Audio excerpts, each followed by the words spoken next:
Gente, desculpa, eu demorei muito engarrafamento para chegar aqui no meu home office dentro da minha própria casa.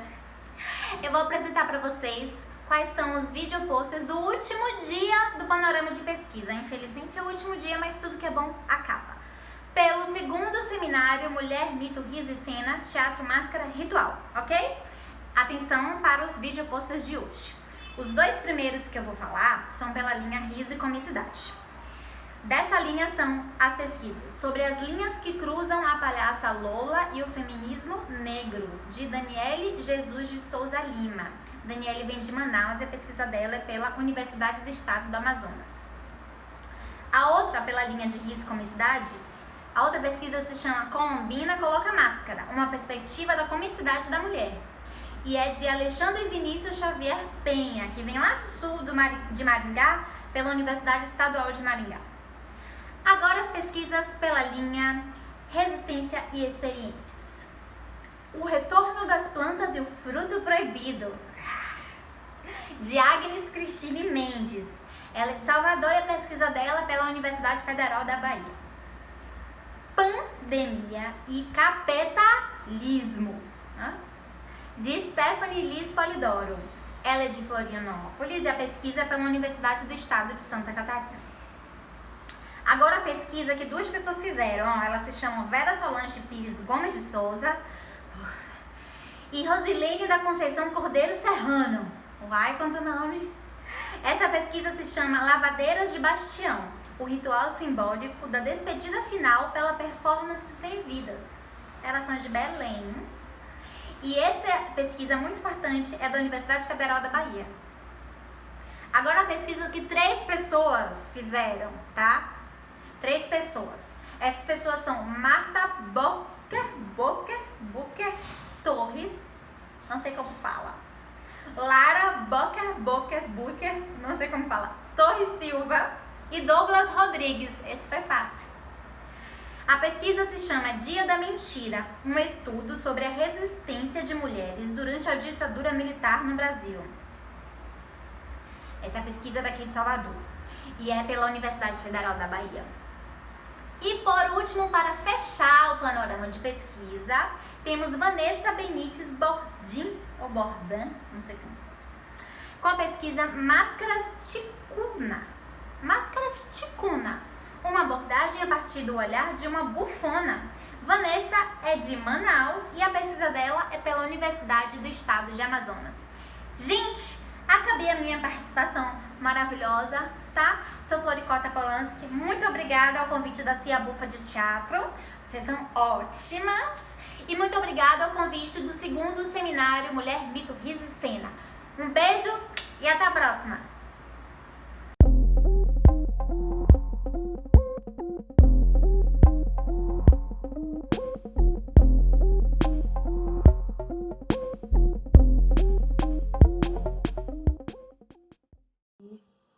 Olá, meu nome é Daniele Lima, eu sou atriz e palhaça da cidade de Manaus, no Amazonas.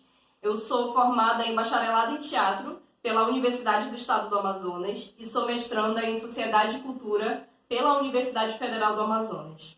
Bem, o nome do meu trabalho se chama Entre as Linhas que Cruzam a Lola e o Feminismo Negro. No caso, a Lola é a minha palhaça. Esse trabalho busca a revisitação dos conceitos de palhaçaria por meio dos recortes do gênero feminino e da identidade negra.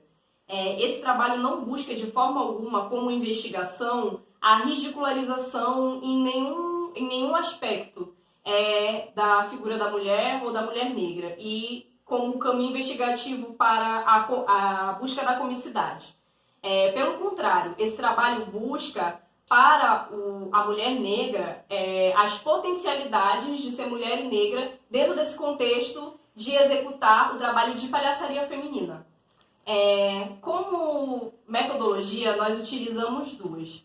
A primeira é a pesquisa autoetnográfica, que busca falar, porque eu estou sempre falando de mim em primeira pessoa, partindo da minha experiência pessoal para entender um coletivo. E segundo, a crítica de processos criativos, proposta por Cecília Almeida Salles, porque eu estou sempre falando do processo de construção e de encontro da minha palhaça. E também da construção do espetáculo Preciso Falar, que posteriormente eu vou comentar um pouco mais. Bem, como fundamentação teórica desse trabalho, eu utilizo muito o Frantz Fanon e o Mbembe para entender como essas identidades individuais se estabelecem também pelo coletivo. E quando esse coletivo, no geral, é imposto como a figura do branco, automaticamente essas identidades negras são negadas e invisibilizadas. Então, como buscá-las e como reconhecê-las dentro desse processo? Bom, também utilizo a Djamila Ribeiro e a Nilma Lino Gomes para entender um pouco sobre o feminismo negro e como ele está constantemente no espetáculo Preciso Falar, atravessando as questões que são colocadas em cena. Sim, claro. Dentro do processo Preciso Falar, que é como se fosse um resultado final dessa pesquisa, que é um espetáculo de palhaçaria feminina negra, em que eu coloco as minhas histórias numa espécie de mapa escrito a giz no chão, eu utilizei como caminho a escrita de cartas, que é comentado em um artigo da Carla Cordeiro Abranches, que ela coloca as cartas como um lugar de construção de narrativas dessa mulher palhaça. E aí a gente fica revisitando essas memórias e colocando no papel. Essas cartas foram simbolicamente escritas a uma remetente, a Maria Elisa Alves dos Reis, que foi, até onde se tem registro, a primeira palhaça negra do Brasil. E é isso. Sim, claro. Dentro desse trabalho Preciso Falar, a gente utiliza muito o riso como um mecanismo que questiona as relações de poder. E o riso como um lugar de cura de si e do outro por meio desse mesmo riso. Bom, esse foi o meu trabalho, eu espero que ele contribua para esse seminário e eu fico muito feliz de estar aqui participando. Muito obrigada.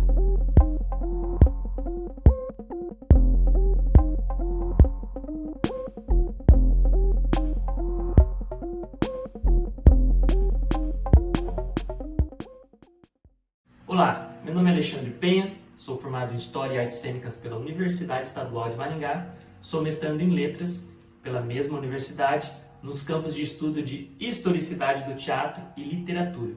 E o objetivo desse vídeo poster é falar um pouquinho sobre a ideia da Colombina, a Colombina colocando a máscara. Bom, o objetivo desse trabalho ele surge com uma pergunta muito simples. Por que o nariz do palhaço é vermelho? O nariz do palhaço é vermelho por causa do sangue. E essa simbologia remete à ideia da fragilidade humana, da imperfeição humana diante da existência, diante da nossa condição de vida, da nossa tragédia. E o oposto da tragédia será sempre a comédia. E é por isso que nós voltamos à Grécia Antiga e fazemos toda uma trajetória europeia e ocidental para entender melhor esse fenômeno que na modernidade se torna uma pequena máscara, a menor máscara do mundo. Na Grécia nós temos o fenômeno então da tragédia. A tragédia é muito mística, falando da relação dos homens, dos deuses, buscando uma resposta para o mundo. E a única resposta certa para o mundo é a consciência da morte.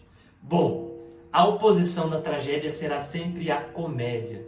Se na tragédia nós temos o grito, a consciência existencial da morte, na comédia nós temos a consciência da possibilidade da vida, através da alegria, através do prazer, do renascimento.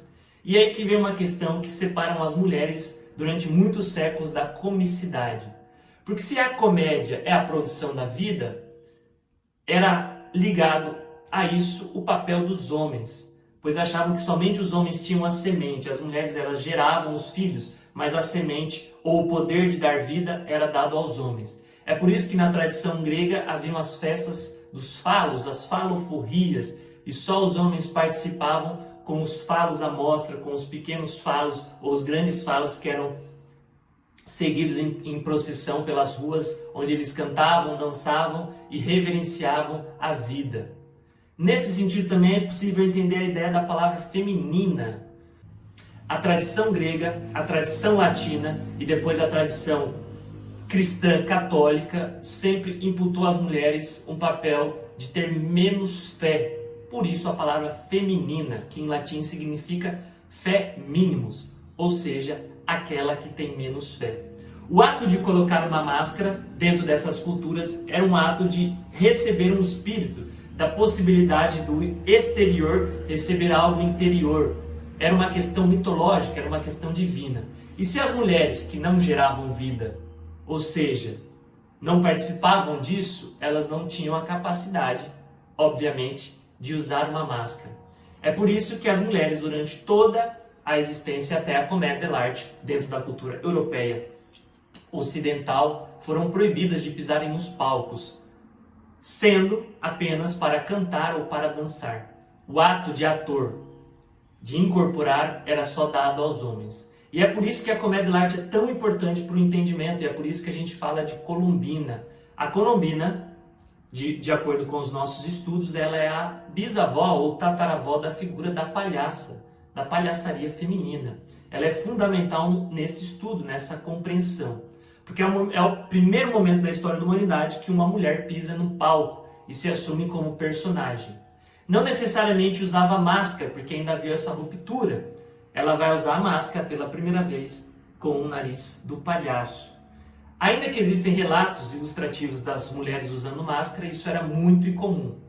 A Commedia dell'arte é importante porque foi a grande ou a primeira expressão artística a profissionalizar os atores, e ela é a base para o entendimento de toda a expressão performática e cênica até os nossos dias. Pensando que a mulher então era essa femina que tinha a fé menor e portanto ela não gerava vida, é interessante entender que a ciência só em 1827 descobre a presença do óvulo, ou seja, há menos de 200 anos, entende-se que a mulher também é parte deste processo de geração de vida. O fato da mulher colocar uma máscara de palhaça simboliza mais do que nós pensamos, tanto no sentido social, quanto no sentido histórico, quanto no sentido científico e, acima de tudo, no sentido espiritual. É um ato simbólico, é um ato revolucionário e um ato que necessita, sim, de muita veneração.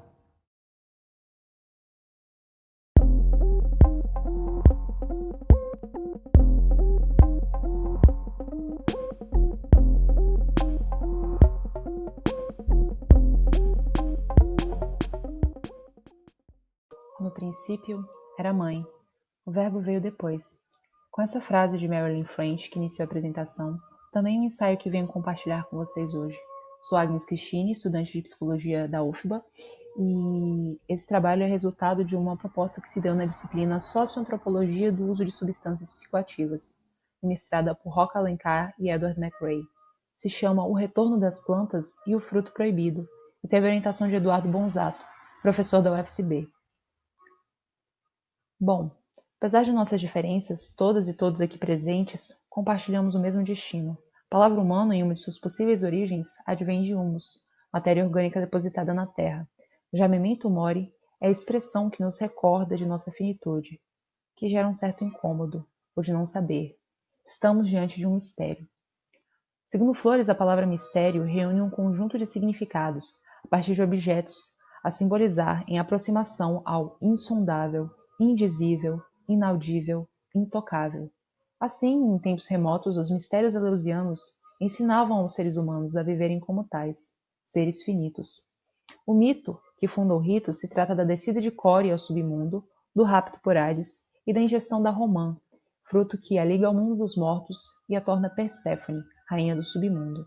O retorno das plantas se dá quando Deméter inicia uma busca que só se finda com o retorno de sua filha, por uma parte do ano, como estabelecido em um acordo. O retorno marca o surgimento das estações, que simbolizam os ciclos de nascimento, morte e renascimento que regem a natureza e que se conectam à fertilidade e à sexualidade. Dessa maneira, nos mistérios menores, os iniciados vivenciavam o rapto, morte, e nos maiores, o retorno, vida. A ingestão do Kykion, como se supõe, era responsável pela experiência em que Deus e mistério e iniciado se confundiam. A epopeteia seria o auge em que o vínculo se estabelece e se dá o reconhecimento do sagrado em si. Apesar das hipóteses levantadas do uso de substâncias psicoativas, SPAs, nos ritos, a substância em si permanece sendo um mistério. A preservação do que ocorria por detrás dos muros do Telesterion nos remete à tradição oral, marca típica de transmissão da sabedoria feminina. Enfim, é a partir da utilização dos mistérios eleusianos como um fragmento de memória da sobrevivência dos valores matriarcais e do fim de sua celebração na cultura patriarcal dos gregos, que levanto questões que permeiam o percurso da opressão vivenciada pelas mulheres ao longo da história, em paralelo à ascensão da atual política proibicionista. As relações de gênero e o contorno que o uso de SPAs adquirem na modernidade estão intrinsecamente ligadas. Pontos a serem destacados nesse processo são a desintegração das sociedades matrifocalizadas, ginecocráticas e pacíficas, em que as SPAs eram utilizadas como instrumento de cura e com contato com o mundo espiritual antes mesmo das culturas agrícolas, a transição do matriarcado para o patriarcado, um processo árduo e estrategicamente calculado de destruição da força da mãe-mulher, o surgimento da autoridade do masculino sobre a natureza, em que a invenção da escrita teve sua particular importância, o advento da caça às bruxas, cujo auge se deu na Idade da Razão, e em que o farmacopoder se instaura a partir do extermínio de saberes populares, o despontar do Estado-nação, do sistema capitalista, em que o proibicionismo surge como um regime de regulação sociopolítica de determinadas substâncias em função dos grupos socialmente vulneráveis que as consomem. Por fim, concluindo, uma experiência psíquica e ritualística com o uso do enteógeno ayahuasca permitiu a compreensão de outra forma de existir, marcados por sistemas colaborativos em que o papel feminino é vital e aqui retorna. Como dito por Rossi, é do princípio da maternidade geradora que brota a fraternidade entre todos os homens. Torna então o retorno das plantas em uma metáfora que se refere à abertura do debate da descriminalização das SPAs e à primavera feminina na luta por sua libertação. A romã é o verdadeiro fruto proibido, que nos torna capazes de nos reconhecermos enquanto mulheres em nossa sexualidade e força. Sem elas somos eternas garotas, raptadas por uma cultura que nos nega nossas origens, ciclos e as menosprezam. Muito obrigada, gente.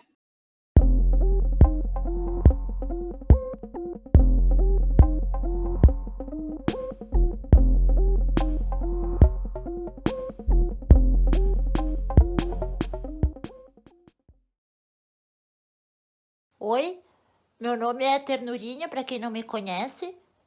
Para quem me conhece também continua sendo Ternurinha. E eu sou palestrante.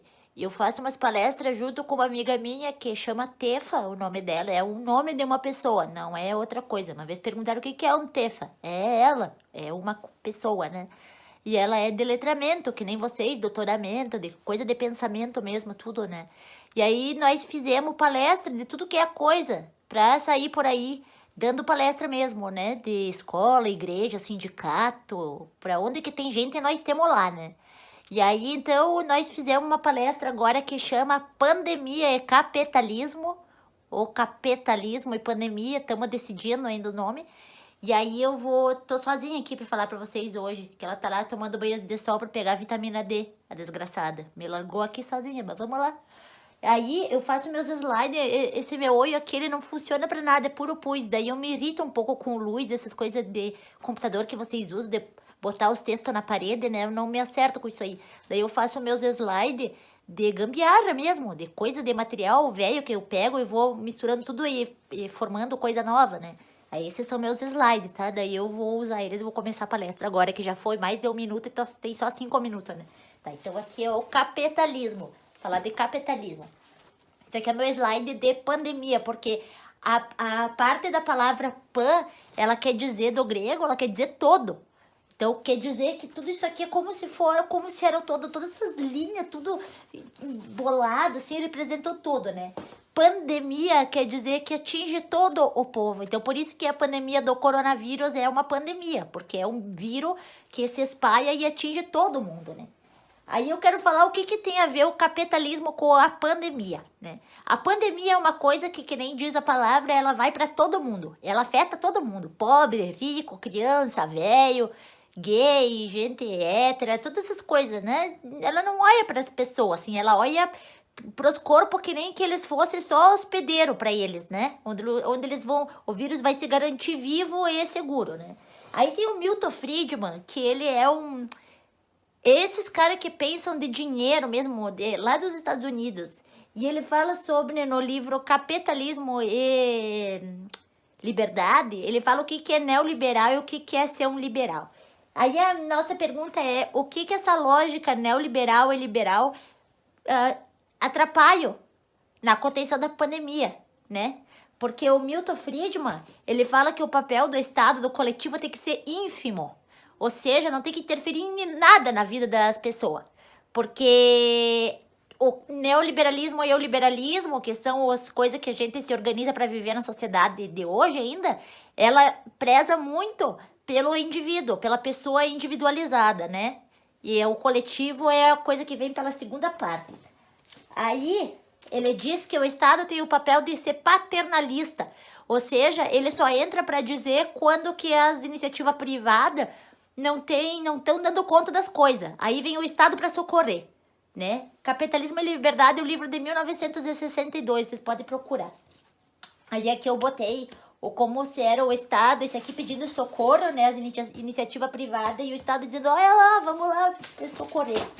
Aí, isso aqui eu quero dizer o seguinte, se uma coisa que a pandemia mostrou para nós do coronavírus é que nós não somos seres isolados, nós temos tudo junto.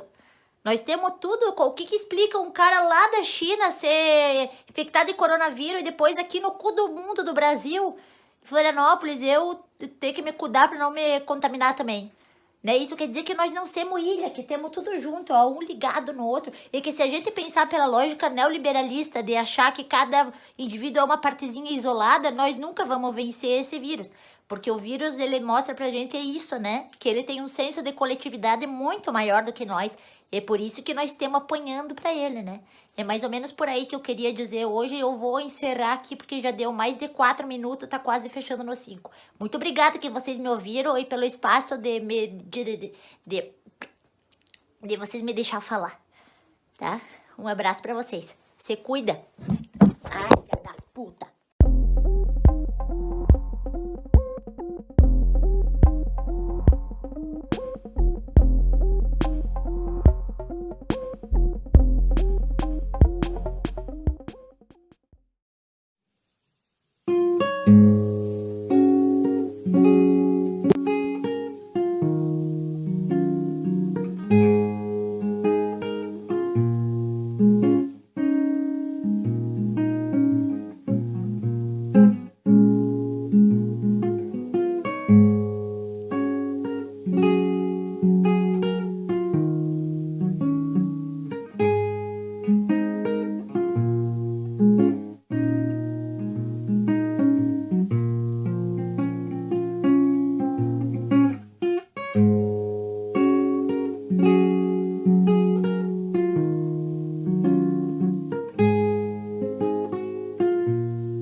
trouxemos para esta comunicação um diálogo com 3 autores: Boal, Williams e Gestes.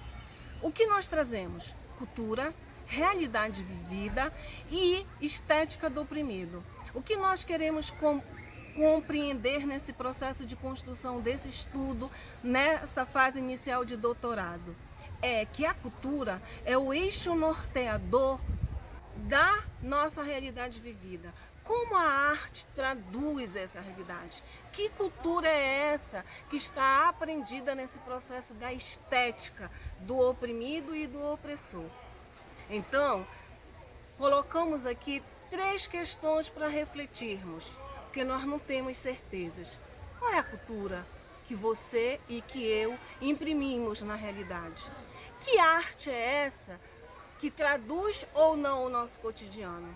E mais, como é que nós estamos fazendo resistência à estética do opressor?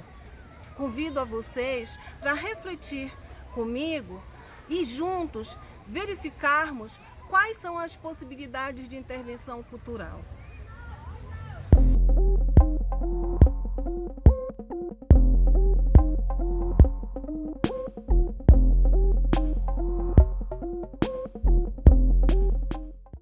Eu sou Martinha Boker, integrante e sócia fundadora da Companhia de Circo Pétalas ao Vento. Sou também aluna do mestrado acadêmico em dança e estudo circo e coletividade, e vou falar um pouquinho aqui sobre como abordamos a resistência de mulheres durante a ditadura militar no Brasil, num trabalho da companhia que fala sobre o tema. Dia da Mentira é um espetáculo multimídia que converge diversas linguagens artísticas, tendo como tema central os anos de 1964 a 1985. O nome da obra se constituiu a partir da data em que foi instaurado o golpe militar no Brasil.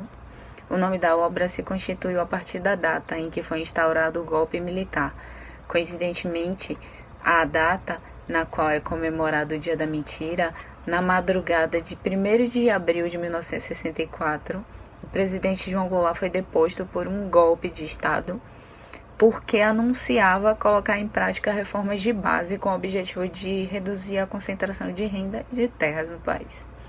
Visando assegurar a hegemonia de uma determinada classe social, a direita acusou o presidente de ser comunista, tal qual muitos outros mitos são disseminados a respeito da disciplina, da ordem, da bonança econômica no Brasil. O golpe militar se baseou numa grande mentira. A produção artística é o resultado de um estudo aprofundado sobre os casos de perseguição política, tortura, e foi concebido como resultado de uma pesquisa que se desenvolveu através de diversas entrevistas realizadas acerca das memórias dos perseguidos e exilados pela ditadura militar brasileira, e em especial aos que tiveram entes queridos desaparecidos. Muitos dos entrevistados pediram que seus nomes não fossem revelados e que suas vozes gravadas nas entrevistas não fossem reproduzidas em público. Assim, algumas narrativas foram reescritas e gravadas nas vozes de alguns artistas. A partir das entrevistas e de diversas pesquisas, percebemos que haviam muitas histórias que se repetiam. Muitos sofrimentos foram compartilhados. Felipe de Góes, que é também integrante da companhia, criou o que chamamos de relato poético, que retrata a tortura e o desaparecimento de mulheres que até hoje não se sabe o que fizeram com seus corpos, personificado em alguns nomes que eram utilizados na época como codinome, para que as pessoas não fossem identificadas. Os relatos das experiências esquivavam-se do real para que não se configurasse como uma reprodução fidedigna dos relatos, mantendo-se em sigilo as identidades dos entrevistados, mas mantendo a veracidade do discurso e do vivido, apresentando assim um compromisso com a realidade. Explorando a acrobacia aérea, o trabalho aborda a tortura de mulheres, o ato de resistência de mulheres negras, que foi um tema de desejo de Douglas de falar sobre as mulheres negras e a história de mulheres que tiveram seus entes queridos desaparecidos. Porque enterrar um corpo faz parte de um ritual de despedida, e sem esse corpo é como se a prisão e a tortura nunca tivessem um fim. Compondo uma sucessão de imagens, as quais remetem à relação de submissão, entrega, prisão, cujo conceito também é reforçado por projeções de vídeos e os relatos gravados, a encenação multimídia aproxima o fantasioso da realidade nas cenas ali contidas, provocando uma fricção do real com a ficção, o que aciona o imaginário como cenário para as cenas. Assim, as metáforas criadas pelos movimentos acrobáticos nos permitem ver e sentir além do movimento, proporcionando emoções como o fascínio, o medo, principalmente a empatia e solidariedade aos que assistem. Aquele suspense causado pelos movimentos e figuras dos aparelhos aéreos são, sem dúvida, um ponto de encontro do público com aquela torcida, desejo para que os performers não caiam com um senso fortíssimo de coletividade.